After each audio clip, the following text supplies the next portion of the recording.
ये मैं मानता हूं कि जब उर्स होगा तो चादर चढ़ेगी, तुम चिढ़ाते रहो, चादर चढ़ेगी, चढ़ के बोलेगी, चढ़ाई पे होगी। एक एक शब्द के अलग अलग माना है, समझते जाना। सर चढ़ के बोलेगी, ताना देते हैं सुन्नियों को।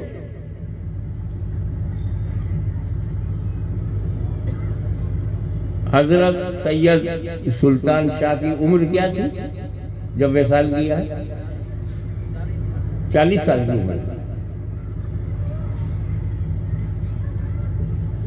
चादर चढ़ी हुई है ना मजार पे, चादर का जवाब चढ़ी हुई। आपको कुछ बुरा लगा सुन के? उनको क्यों लगता? माल मेरा खर्च हुआ है, पेट में उनके तकलीफ है। जानते हो क्या टांटिंग करते हैं? व्यंग व्यंग ताना मारते हैं। क्या ये तुम्हारे सैयद सुल्तान शाह की कब्र में ठंडक लगती है क्या? काय के ऊपर से गलाब चढ़ाते हो?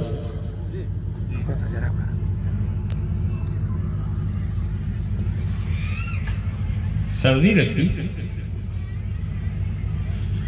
इस बेवकूफी भरे सवाल का मेरे पास दो जवाब है। एक आलिमाना है, एक जाहिलाना जवाब है। कौन सा जवाब दूं? जोर से फरमाइश करो। आलिमाना जवाब है मेरे पास, जाहिलाना जवाब है। कौन सा जवाब? हाँ, मजमे में लगता है दोनों है। अपना अपना जवाब लेके घर जाना। हमें जाहिलाना जवाब इसलिए कह रहा हूं कि इसकी कोई असल नहीं है, जैसे को तैसा, टिट फॉर टैट। क्या तेरे बाबा को सर्दी लगती है? तो सुन्नी ने जवाब याद दिया एक बार। हमारे बाबा सैयद सुल्तान शाह 40 साल तक 40 सर्दी, कच्छ की 40 गर्मी, आग के अंगारे उसके पूरे कपड़ों को और वो आग उसके पूरे कपड़ों को जला दे, जलाकर राख कर दे। और तखलुसा इला जिंदगी, और वो आग कपड़ों के साथ साथ उसके जिस्म को भी झुलसा दे। भाई हम आग पर बैठ रहे हैं तो आग पर बैठेंगे तो कपड़े जलेंगे और कपड़ों के बाद फिर हमारा जिस्म भी जलेगा। अल्लाह के नबी क्या कहते हैं? तुम लोगों में से कोई आदमी आग के अंगारों पर बैठ जाए, और मुस्लिम की हदीस है, आग के अंगारों पर बैठ जाए और उसके कपड़े जल जाए, उसकी खाल झुलस जाए, मेरी नजर में ये बेहतर है। खैरुम मिन, मेरी नजर में बेहतर है। किस बात से? कि कोई आदमी अब किसी कब्र पर बैठे, यानी कब्र पर बैठे, उससे बेहतर है कि वो किसी आग पर बैठ जाए और आग उसके कपड़ों को जला दे और उसके खाल को जला दे। मेरी नजर में ये आदमी बेहतर है। लेकिन आदमी इससे भी ज्यादा बदतर है, इससे भी ज्यादा बुरा है, इससे भी ज्यादा वो आदमी घटिया है जो किसी कब्र पर बैठ जाए। आए ऊंची कब्रों पर मजावर बनकर बैठने वालों, सीधे साधे मुस्लिम भाई बहनों की जेबों को नोचने वालों, जन्नती दरवाजों के नाम पर सोने की चेनें खींचने वालों, तुम्हें अल्लाह के रसूल सल्लल्लाहु अलैहि वसल्लम ने यह पैगाम दिया है कि आग के अंगारों पर बैठ जाना, अपने कपड़ों को जलवा लेना और अपने जिस्म को झुलसवा लेना, ये बेहतर है। लेकिन कब्र पर बैठ गोएंडी वालों सोच समझ के बुलाना है इनका साथ। मैं तो एक दरवाजा बंद होता है तो अल्लाह 100 दरवाजे होते हैं सजदा करने का। ये यहूद और नसारा अपने अपने नबियों को सजदा करने लगे। अल्लाह की लानत हो यहूद और नसारा पर जिन्होंने अपने अपने नबियों की कब्रों को सजदा गाह बना दिया। मुस्लिम के हदीस के दूसरे अल्फाज हैं, क़ातलल्लाहुल यहूद वन नसारा इत्तखज़ू क़ुबूर अंबियाइहिम मसाजिद। बुखारी में लानतुल्लाह और मुस्लिम में क़ातलल्लाहुल यहूद वन नसारा। अल्लाह बर्बाद कर दे, अल्लाह तबाह कर दे यहूद और नसारा को, जिन्होंने अपने अपने नबियों की कब्रों को सजदागाह बना लिया। जर्जी साहब, कुछ बोलने की जरूरत नहीं है, आप हदीस पढ़ते जाइए, पोस्टमार्टम अपने आप होता जाएगा। क्या जरूरत है नाम लेने की? मरे हुए को क्या मालूम? जिसको अल्लाह के रसूल ने इतना जबरदस्त मार दिया हो, लानत हो यहूद और नसारा पर, जिन्होंने अपने अपने नबियों की कब्रों को मस्जिद और सजदागाह बना लिया। अब तावील करेंगे, नहीं वो इबादत वाला सज्जा करते थे, हम तो ताजीम ही करते हैं, हम तो इज्जत वाला करते हैं। इज्जत वाला सज्जा जायज है तो ठीक है। हम इस देश के सर्वोच्च पद पर विराजमान प्रधानमंत्री को करना, क्या कहोगे आप? हम ये कह रहे इबादत वाला नहीं है, हमने तो ताजीम ही किया है, इज्जत वाला किया है। और अल्लाह के रसूल ने फरमाया तुम दूसरों के बुजुर्गों की इज्जत करो ताकि वो जवाब में तुम्हारे बुजुर्गों की इज्जत करें। तो इसका मतलब यह है कि आप फतवा तो दो कि ताजीमी सजदा जायज है। अगर ताजीमी सजदा जायज है तो ईसाई भी तो ईसा को ताजीमी सजदा करता है, फिर काफिर क्यों है? यहूदी भी तो मूसा को ताजीमी सजदा करता है, फिर वो नाजायज क्यों है? हिंदू भी तो कृष्ण और रामचंद्र जी को और मूर्तियों को ताजीमी सजदा करते हैं, वो भी तो उनकी भक्ति और इबादत नहीं करते हैं, तो फिर वो नाजायज क्यों है?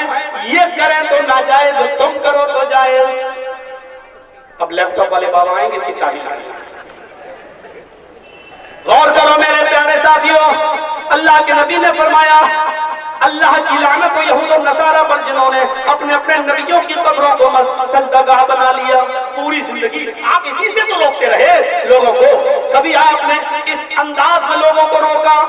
हजरत जाबिर इब्न अब्दुल्लाह इस हदीस के रावी अबू दाऊद किताबुल जनाइज चैप्टर खोलो, नहा रसूलुल्लाह सल्लल्लाहु अलैहि वसल्लम हजरत जाबिर इब्न अब्दुल्लाह फरमाते हैं अल्लाह के रसूल सल्लल्लाहु अलैहि वसल्लम ने मना किया है।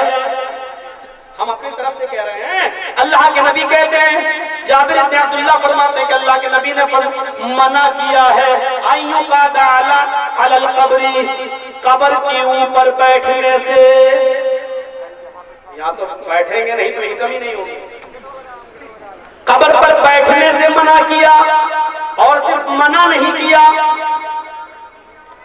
नहा रसूलुल्लाह सल्लल्लाहु अलैहि वसल्लम युक़ादा अलल कब्री व अन युजस्ससा, और मना किया कि उस कब्र को पुख्ता बनाया जाए, मना किया उस कब्र को पक्का बनाने पुख्ता करने से। यहाँ तो जितनी पक्की कब्र है उतना बड़ा बाबा है, जितनी मजबूत कब्र है उतना ठोस बाबा है। अल्लाह के नबी ने मना किया है कब्र को पक्का बनाने से। और सुनिए, अल्लाह के नबी सल्लल्लाहु अलैहि वसल्लम ने ये दो चीजें हो गई, मना किया है, और तीसरी चीज अय्युबना अलैहि, उस कब्र के ऊपर कोई इमारत बनाने से, उस कब्र के ऊपर कोई मकान कोई तामीर करने से आपने मना किया है। मना, और जिससे जितना ज्यादा मना किया है आज वो काम उतने ही ज्यादा नजर आ रहे हैं, उतने ही ज्यादा हो रहे हैं। आइए, दिल चाहता है कि आपको मुस्लिम शरीफ किताबुल जनाइज की एक ऐसी हदीस सुना दूं जिससे आपका दिल भी खुश हो जाए और आपके और हमारे उन भाइयों को भी एहसास हो जाए कि आखिर अल्लाह के नबी सल्लल्लाहु अलैहि वसल्लम ने ऐसी बातें क्यों कही हैं, और कही है तो इसका मकसद क्या है। मुस्लिम शरीफ किताबुल जनाइज के अल्फाज हैं, अल्लाह के नबी सल्लल्लाहु अलैहि वसल्लम ने फरमाया लअयजलिस अहदुकुम इला जबरतिन, तुम लोगों में से कोई शख्स अगर आग के किसी अंगारे पर बैठ जाए, आग के अंगारों पर बैठ जाए, तुम लोगों में से अगर कोई शख्स आग के अंगारों पर बैठ जाए, फतहुरिका सियाबहु, और वो आग के अंगारे उसके कपड़ों को जलाकर राख कर दे। आग के अंगारों पर कोई बैठ जाए तुम लोगों में से, और वो आग के अंगारे उसके पूरे कपड़ों को फतहुरिकत सियाबहू, और वो आग उसके पूरे कपड़ों को जला दे, जलाकर राख कर दे। और फतखलुसा इला जिल्दिही, और वो आग कपड़ों के साथ साथ उसके जिस्म को भी झुलसा दे। भाई हम आग पर बैठ रहे हैं तो आग पर बैठेंगे तो कपड़े जलेंगे और कपड़ों के बाद फिर हमारा जिस्म भी जलेगा। अल्लाह के नबी क्या कहते हैं, तुम लोगों में से कोई आदमी आग के अंगारों पर बैठ जाए, और मुस्लिम की हदीस है, आग के अंगारों पर बैठ जाए और उसके कपड़े जल जाए, उसकी खाल झुलस जाए, मेरी नजर में ये बेहतर है, खैरुम मिन, मेरी नजर में बेहतर है। किस बात से? कि कोई आदमी अब किसी कब्र पर बैठे, यानी कब्र पर बैठे, उससे बेहतर है कि वो किसी आग पर बैठ जाए और आग उसके कपड़ों को जला दे और उसके खाल को जला दे। मेरी नजर में ये आदमी बेहतर है, लेकिन वो आदमी इससे भी ज्यादा बदतर है, इससे भी ज्यादा बुरा है, इससे भी ज्यादा वो आदमी घटिया है जो किसी कब्र पर बैठ जाए। ऊंची कब्रों पर मजावर बनकर बैठने वालों, सीधे साधे मुस्लिम भाई बहनों की जेबों को नोचने वालों, जन्नती दरवाजों के नाम पर सोने की चेनें खींचने वालों, तुम्हें अल्लाह के रसूल सल्लल्लाहु अलैहि वसल्लम ने यह पैगाम दिया है कि आग के अंगारों पर बैठ जाना, अपने कपड़ों को जलवा लेना और अपने जिस्म को झुलसवा लेना, ये बेहतर है, लेकिन कब्र पर बैठ बैठ गोएंटी वालों सोच समझ के बुलाना है इनका साथ।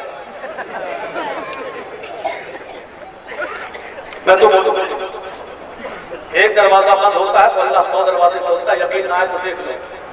और अल्लाह तकब्बुर से बचाए, 2019 में भी एक दिन खाली नहीं है, पूरा बुक है, भरा भरा है। ज़ालिका फ़ज़्लुल्लाहि युतीही मन यशा। आप नहीं सुनेंगे तो दूसरे सुनेंगे, हक बात सुनेंगे।